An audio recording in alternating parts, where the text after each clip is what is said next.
Hey guys, hope you're doing well. I am your host, Tyranno Senpai. Let's give me a minute to fix my mic. And welcome back to another episode of Tyranno Senpai's Toy Reviews. Now, remember in the last one we did, we got this Amber Collection Blue the Velociraptor figure.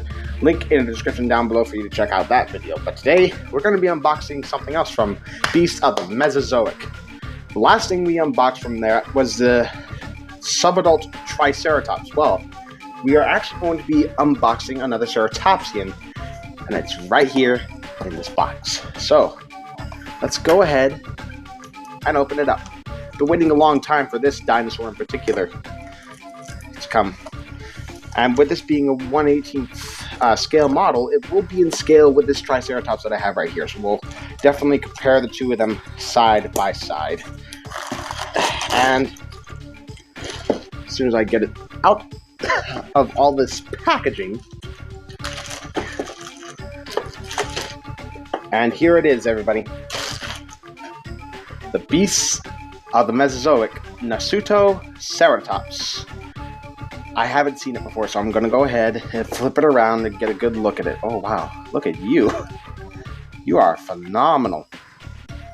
Absolutely breathtaking you are. Okay, so first of all, let's talk about the box. It's pretty much the exact same as the Triceratops that we got over here. It's got the green and all that stuff. You got a little window so you can see the figure inside. The back, which has the Ceratopsians, and of course the card that is included in the box. And of course in the front we have some good looking art of the Nasutoceratops right here. I really like that. That looks really good. Of course we could take the sleeve off if we cut off the tape. Come on, there you go. And there it is, right there for everyone to see. So, it's a good looking box, and from what I could see from the figure, it does look pretty good. So, I guess now, wait a minute, is there like any facts about this? Let's see. 19 points of articulation, realistic movement and detail, and profile card included. Excuse me, I don't know my words. Okay, so let's go ahead and open this box up and get our Nasutoceratops out. So excited.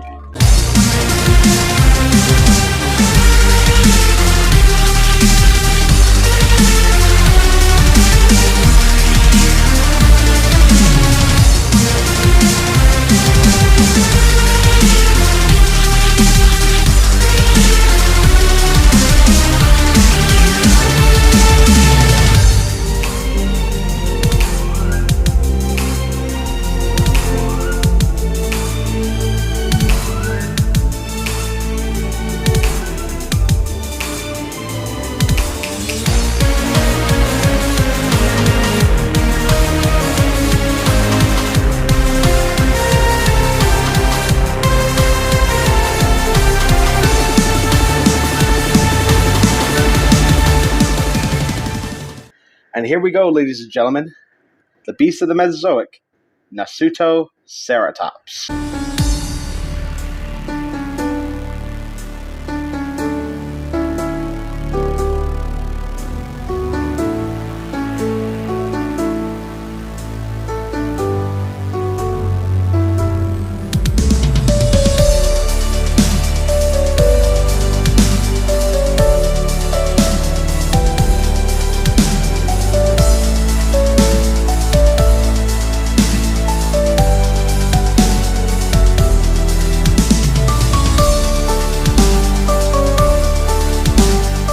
Before we talk about this guy, though, let's have a look at the card. Again, lovely, lovely art from the talented Raul Ramos. Really good card right here.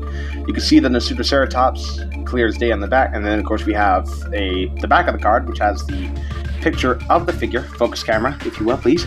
Okay, it's not going to focus. But yeah, we can see the Nasutoceratops over here, and of course some facts about it. So let's see. Nasutoceratops, long-nosed horned face.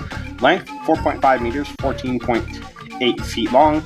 Location, Kaiparits Formation, Utah, United States. Time period, late Cretaceous, 70.6 million years ago. Named by Scott D. Sampson, 2013. Known for its large bull-like brow horns and large snout, Nasutoceratops is one of the only three Centrosaurines found in southern USA, closely related to Oviceratops. Nasutoceratops is known only from one specimen. So we only know that Nasutoceratops exists because of one partial remain, I guess. And boy, does this figure deliver or what?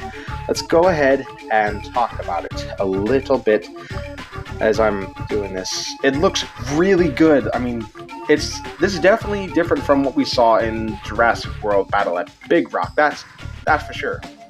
And really, I have no complaint about that. This is a scientifically accurate Nasutoceratops we have here. The sculpt looks absolutely great, and you can tell it's the Nasutoceratops because of these like bull-like horns that's so unique to it, and like the huge like big old nose right up there. It's looking really good, really big. Got the nice parrot beak and a very short frill, remarkably. I didn't realize the Nasutoceratops had a frill like that. But yeah, there you go. The leg, it actually seems like pretty lightly built in comparison to the one in Jurassic World, that's for sure. I really like this. I mean, the one thing I have to complain about is like the shape of the tail, but other than that, that's really the only thing I have to say about like the sculpt. But overall, this looks really good, really beautiful mold. It's a very, very, very well done model.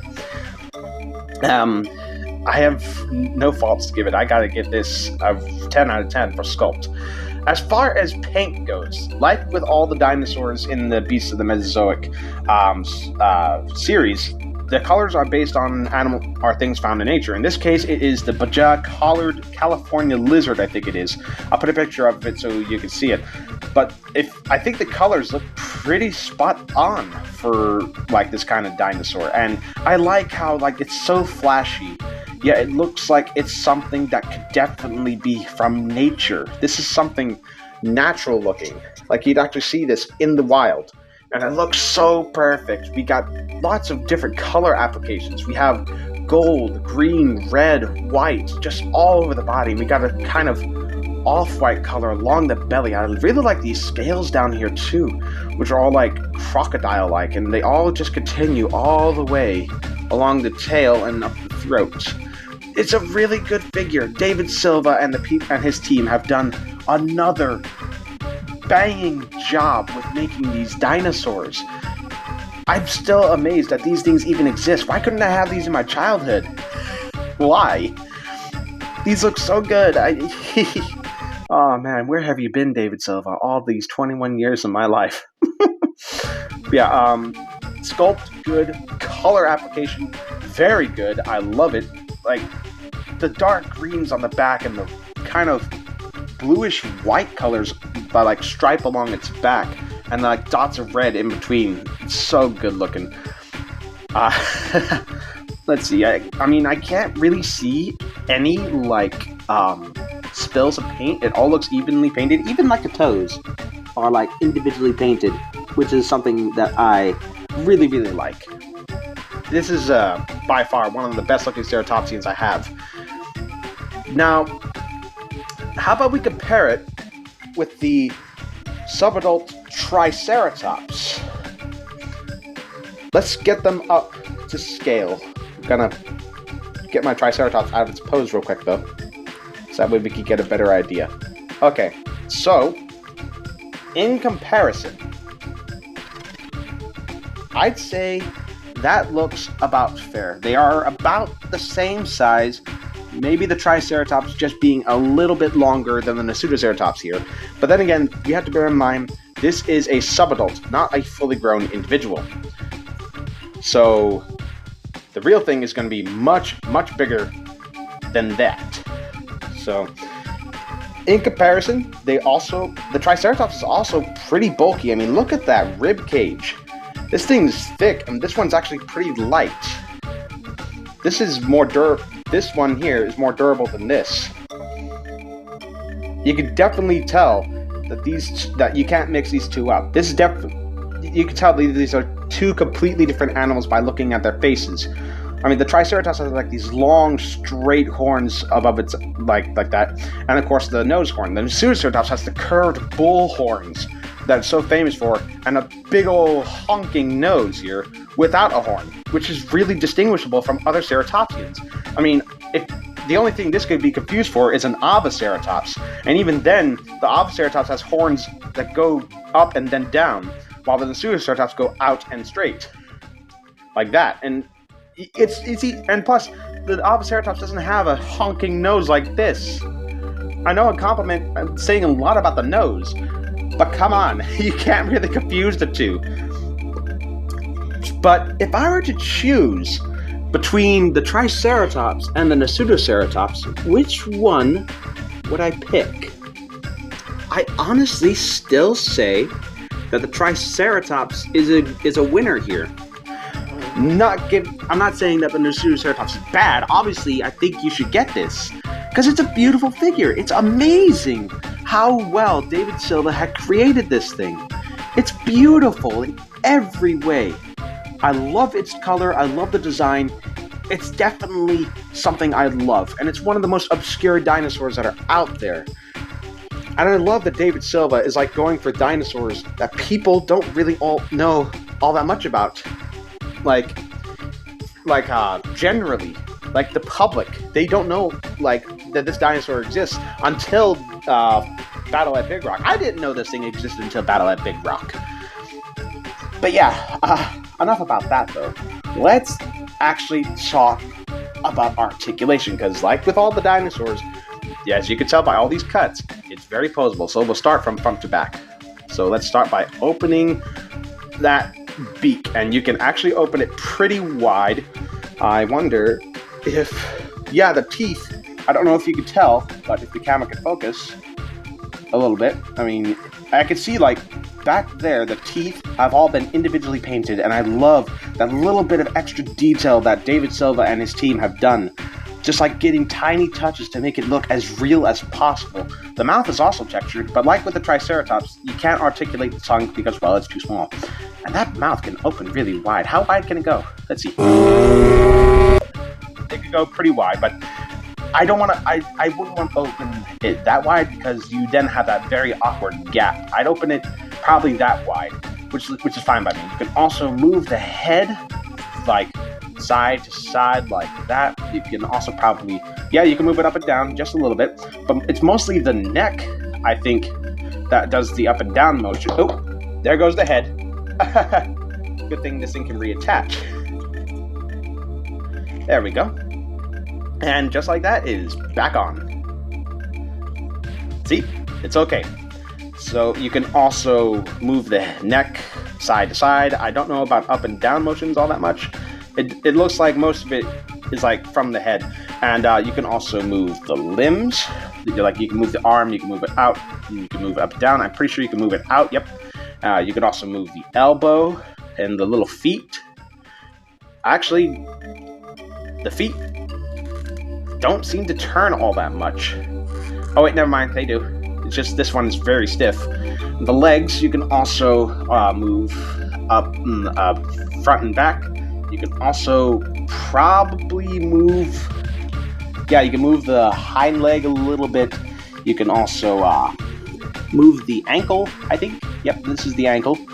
Yep, you can move it like that. You can also move the feet. And of course, the tail is posable as well.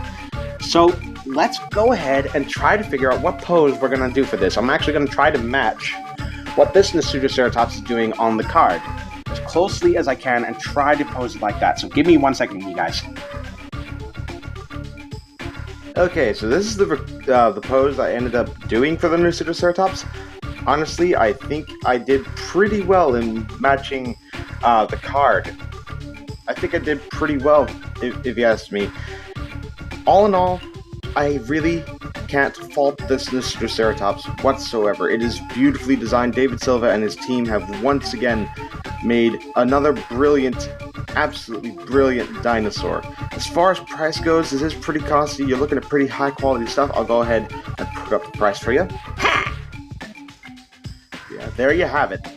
That is my official review for the Beasts of the Mesozoic Ceratopsian Series, Nasutoceratops. I hope you enjoyed today's video. I obviously recommend getting one of these if you're looking for an obscure dinosaur that is very beautifully done.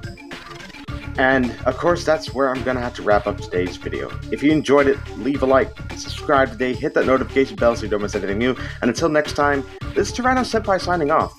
Alrighty then, take care now. Bye bye then.